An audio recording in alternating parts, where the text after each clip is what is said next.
Cool. This study is called The Existence of God, the very first one.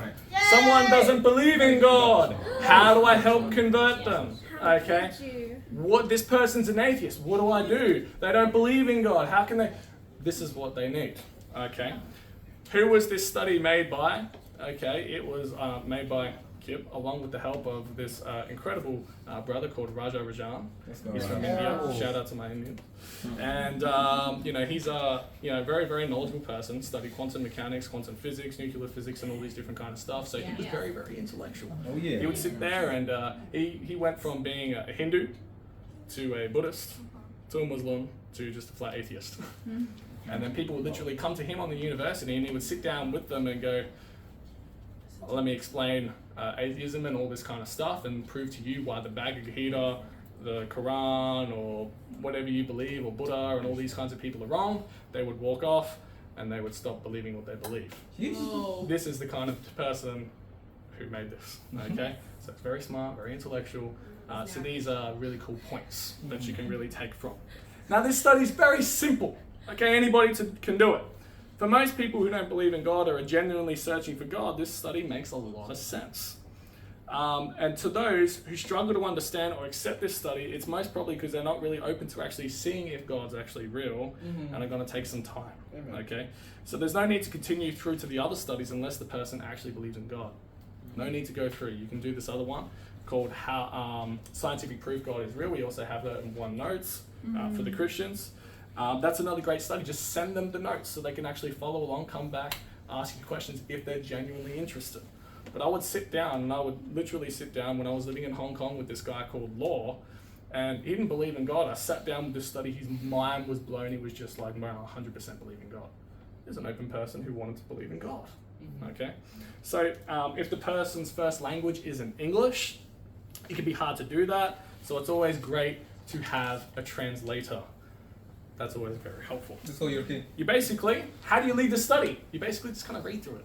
Okay, ask them a few questions at the end. Okay, which I'll give you some prompts on how to do that, and just make sure that they really understand, what they're reading.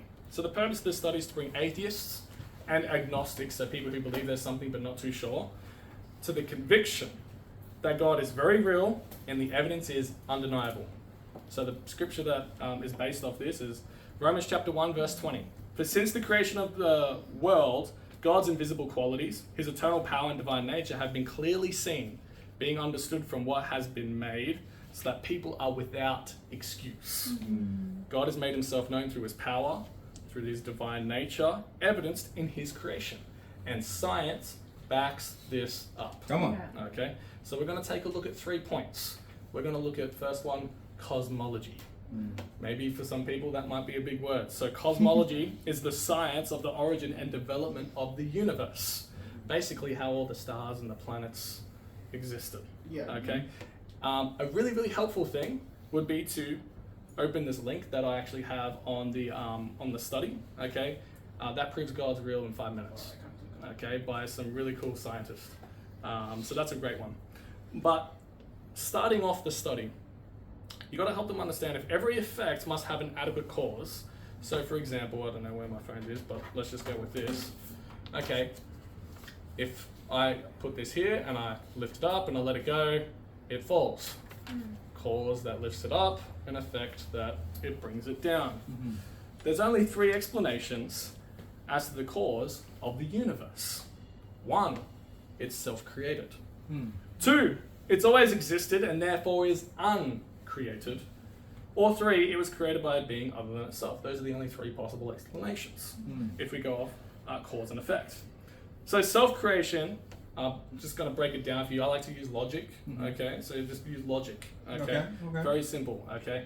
And understand this, guys, if people don't really want to see it for what it is, then you've just got to ask them this simple question. You go, I can prove to you this is an iPad and all this kind of stuff, and I can show it to you. I can give you all the evidence, but if you want to believe this is a phone, that's up to you.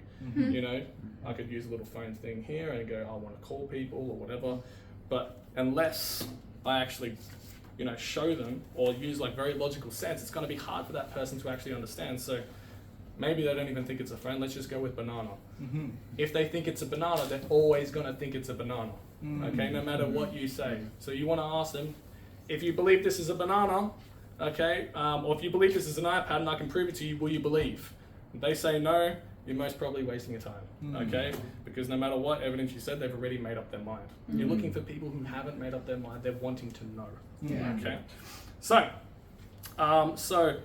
self-creation, I would say, is unreasonable since a material object cannot exist and not exist at the same time. Let me ask you, did this little iPad create itself? No. Okay. All right, so scratch that one off. Okay. Some people cite the Big Bang Theory as the likely first cause. The person who invented the Big Bang Theory was actually a Christian. FYI, Charles Darwin also was a Christian. And many different people believed in God, like Albert Einstein. So very famous people who knew their stuff. But that assumes, if you go with the Big Bang Theory, that matter existed to be distributed by this thing called a bang. All right. And the widely accepted law of conservation of matter, the people who actually study matter, which was the stuff that went bang, help us understand that matter always stays the same. So that matter cannot duplicate itself. So this cannot by itself become two pieces. Okay? You can now take this little bit of matter and you can split it up into two smaller pieces, but that's as far as it goes. Okay? So if this thing was to burn, or whatever it was, it would go into little bits of dust, but if you get all those little bits of dust and formed it back together, it would then become back to the iPad. Okay, so that's how matter works. Okay, so therefore it's argued that in and of itself matter cannot be created or destroyed. Make sense? Yeah. You guys with me right here? Yeah. Otherwise it's just little particles everywhere. Okay, so you can't destroy it. Okay, it's matter. It becomes microscopic little particles. So consequently, the Big Bang Theory without God cannot be the first cause. That's why they look for this thing called the God particle. Okay, so ultimately matter must have come from another source, a creator being, maybe in other words, God, as in God created something out of nothing. Okay, I would argue that God was, in some cases, the Big Bang that created the universe when he spoke. Okay, it's mentioned that the world at the beginning of the universe was made by a sound, although there is no sound in space. Yet this first posit of the beginning of the universe in the Bible stated that when he spoke things into existence. And what's really cool about science is if you actually look, they've actually recorded the sound of the start of the universe. So you can hear that too, which is really cool. And it sounds like this.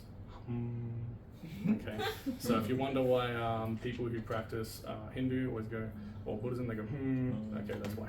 Okay. So, but size of this magnitude to actually create this kind of stuff implies a being of unimaginable power. Okay, God's the only adequate cause for such a vast universe.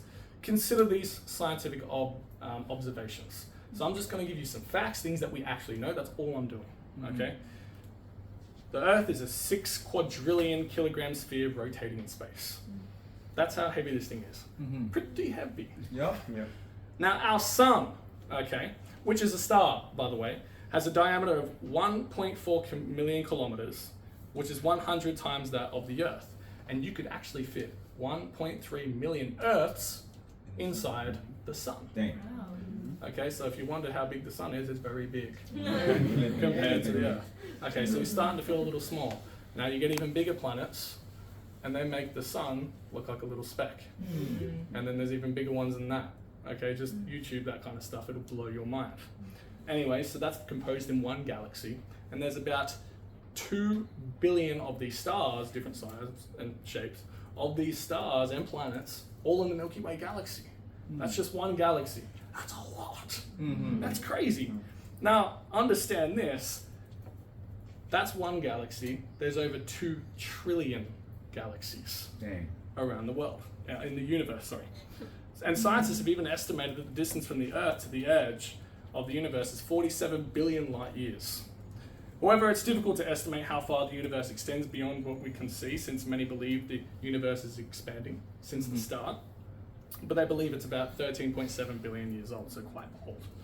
Yet the size of this is unimaginably bigger than the speed of light, which is the fastest entity in existence. So obviously, something outside of or beyond space, time, and matter created the universe, something this big. Okay? Then you need to ask, do you understand what this point is about?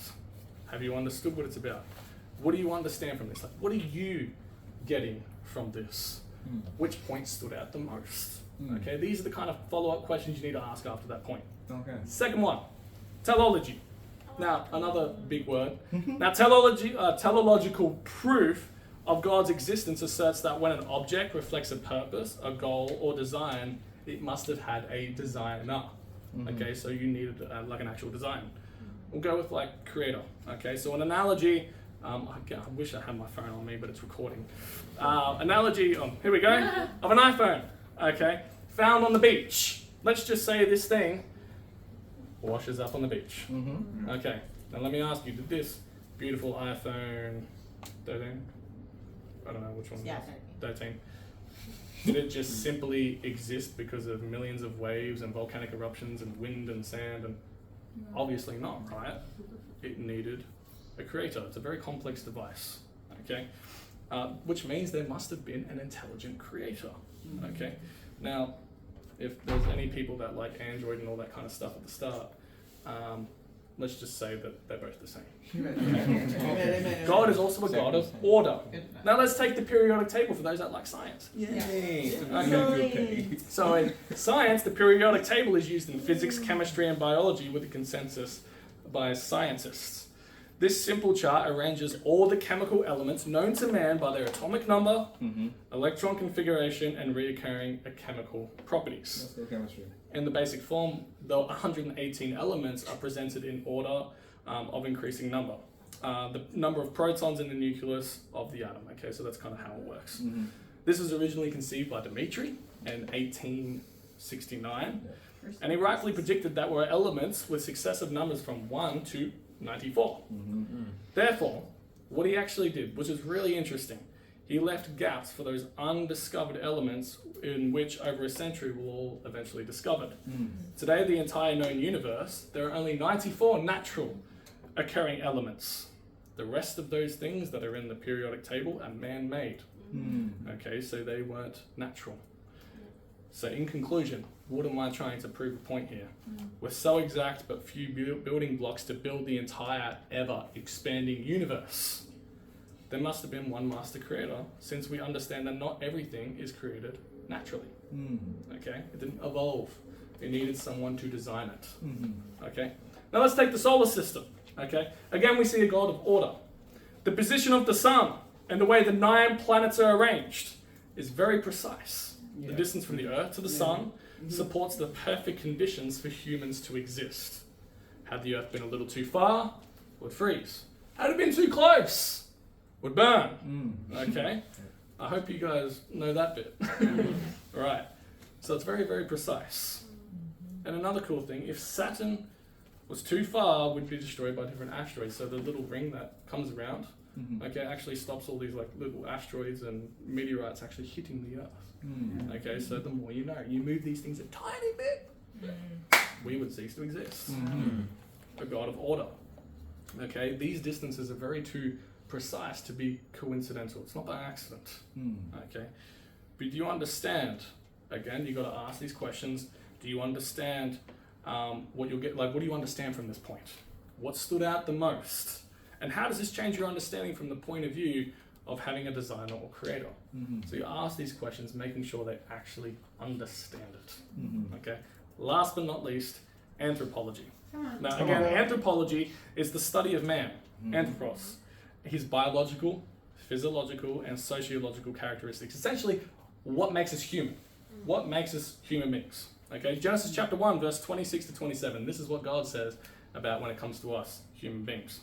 Then God said, "Let us make mankind in our image, in our likeness, so that they may rule over the fish in the sea and the birds in the sky, over the livestock and all the wild animals, and over all the creations that move along the ground." So God created mankind in his own image. In the image of God, he created them. Male and female, that's it, he created them. Okay? Man is more than an intelligent being, than just some very smart dolphin. Okay? He's the offspring of God created in his image. That's what this is saying. although animals are very fascinating creatures, and I'm not, having a dig at the animals right here. Okay, I do like dogs. Okay, they're very fascinating creatures. I love, specifically I live on that. No. Although they're very fascinating creatures, okay, they're also made by God. They don't desire to know God through worship and prayer. Do you see a dog going, no, you don't? Okay. They don't self-reflect. They don't self-adjust to a moral standard. This guy called Alan Webster humorously relates, no dog lies awake at night thinking, man, I shouldn't have barked at that cat today. I feel so bad about what I did to that little kitty cat. I shouldn't have done that. Come on, kitty. A dog doesn't think like that. It's going, I'm going to get that cat. They don't go, I'm going to do better tomorrow. They don't think that. Okay? Animals don't think like us humans do. Okay? All these emotions and questions, they're all absent in animals. Surely we're not simply evolved from these creatures, otherwise we would have similar traits like these animals do. These animals would have these similar traits in us. Yes, they're caring, yes, they're loving in some things like dogs do, yeah. But the mere question as to why, how, they don't have these different types of traits like we do. Okay, that's what makes us different. Do you think, what do you think about the moral values that humans have? Kindness, joy, forgiveness, generosity, empathy, love. All these emotions don't simply exist because you have space, time, mass, and energy. The four things that most atheists believe, of which the whole universe is composed of. Mass and time doesn't develop love and care. And another example of man's great uniqueness is his conscious state of mind. The mere ability, like I said, to question why, what, and when is unexplainable and absent in other living beings. Moral values were created by a sinless God. I love this question. We had this like ethics class. I'm not gonna lie. I know maybe you guys think I'm brave because I'm up here, but this class in Z block in QUT 411 is a very big class. It's got like 500 students, probably more. And they were like, "So what does everyone think?" And I was like, "Oh." But I love this question. Who can say what is morally right? Do the Africans have it right? Do the Europeans have it right? Surely that little tribe in PNG has it right. According to who? Who's morally right? Who's morally wrong? The Americans. You can't say, well, this person's right. He flat murders people. Has anyone not told a lie or a white lie? So who's perfect? Only someone who is perfect can make the rules. That's literally what it means to be God. To be perfect. That's a God quality. Ecclesiastes 3 verse 11. He made everything beautiful in its time. He also set eternity on human hearts. Yet no one can fathom what God has done from the beginning to the end. This verse tells us that God has put eternity into our hearts. What happens when I die?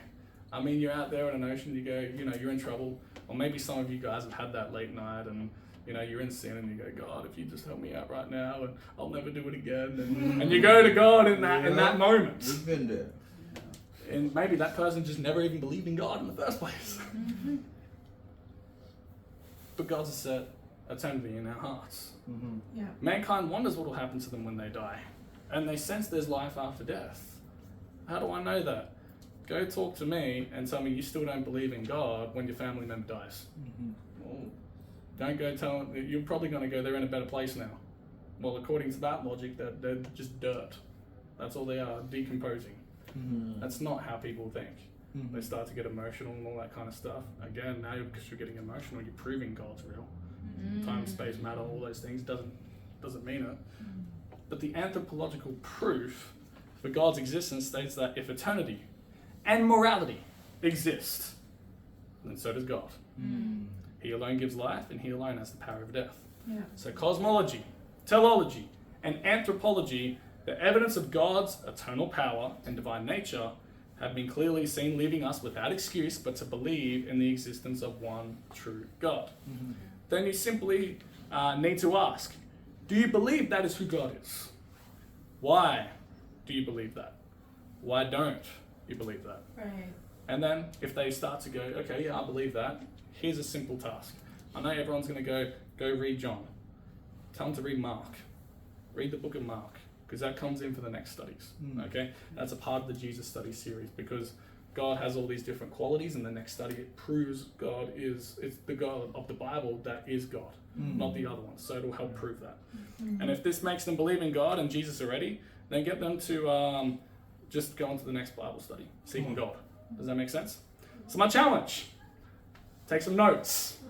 Okay, here's the questions for the exam. First question, and I'll put the answers in there. Okay, how heavy is the earth? Second question, how many earths can fit in the sun?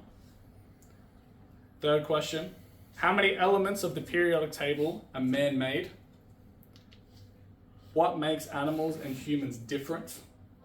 And last of all, what are the 4 things that scientists believe and rely on? Okay, and a bonus question, because you can get 6. Did you have a quiet time and prayer every day this week? Okay, so make sure you're reading your Bibles and make sure you're praying. You're going to miss that bonus question. And again, if your Bible talk wins, guys, you get free tickets to the movies. So shout out. And no popcorn. Amen.